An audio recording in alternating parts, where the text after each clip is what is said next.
Rob Bentley with you live from courtside here at D. Simone Gymnasium, joined by the head coach of the Ferris State women's basketball team, Kurt Westendorp, after a 79-70 decision here against Parkside. And no, Coach, not the outcome you wanted here, and Parkside certainly played well against you guys here this afternoon. Well, they played great. They played super hard. They played disciplined, and our defense was just extremely undisciplined all game long. So I felt like I don't feel like we had a lack of effort with what we were doing, but we're not on the same page. We didn't do a very good job of listening to the scout and what it needs to be done, and we got a lot of learning to do from that. So that's a very good team that beat us. It took a pretty historic shooting game for them to do it, and a pretty bad one for us. But we got to understand that we are in control of a lot of the things that were easy for them were things that were mistakes for us. And they did a great job of kind of finding it, moving the ball, finding the open player, and just taking advantage of constant defensive breakdowns. Obviously, they had the 12-point halftime lead. You came out in the third quarter, started strong, and cut it down to 4 points, I think, at one stage before they really had a big response against you in that third period. Yeah, great energy early in the start of the third and the start of the fourth, but those things only get sustained if you can get sustained stops. So while we kept scoring the ball at a pretty good clip, kind of settled in from that first half was just really bad shooting for us. We shot the ball better in the second half, I believe.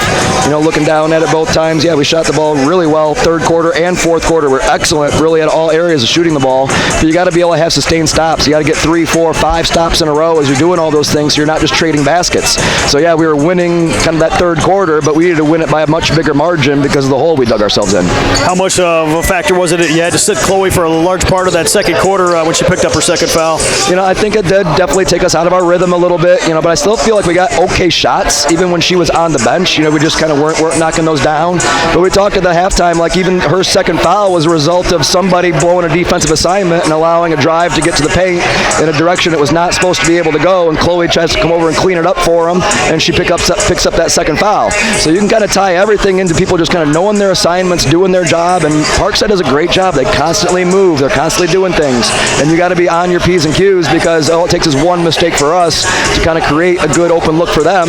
And then when they got their open looks, they have kids that really hadn't shot the ball like that all season long, but today was their day that they felt comfortable enough that when that ball got kicked to them, they knocked down shots early. When teams knock down shots early, especially in their own gym, young teams, their confidence kind of goes through the roof, and they believe the next one's going to go in.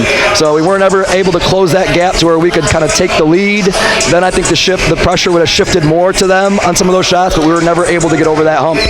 I know now get the split on the road this weekend. You get back finals week, and then obviously gearing up for a big matchup against Ashland next Saturday. Yep, I know our girls will gear up for the finals first, so they've been taking them even already. I think we had one player take a final exam this morning. So we'll have to take our finals at the beginning of next week. We'll turn our attention to Ashland and understand that every game is kind of a standalone season for us. So we had a chance to accomplish something here today. We weren't good enough to accomplish it. We got a chance to accomplish something big next Saturday. You get to play the chance to play the number one team in the country in their gym.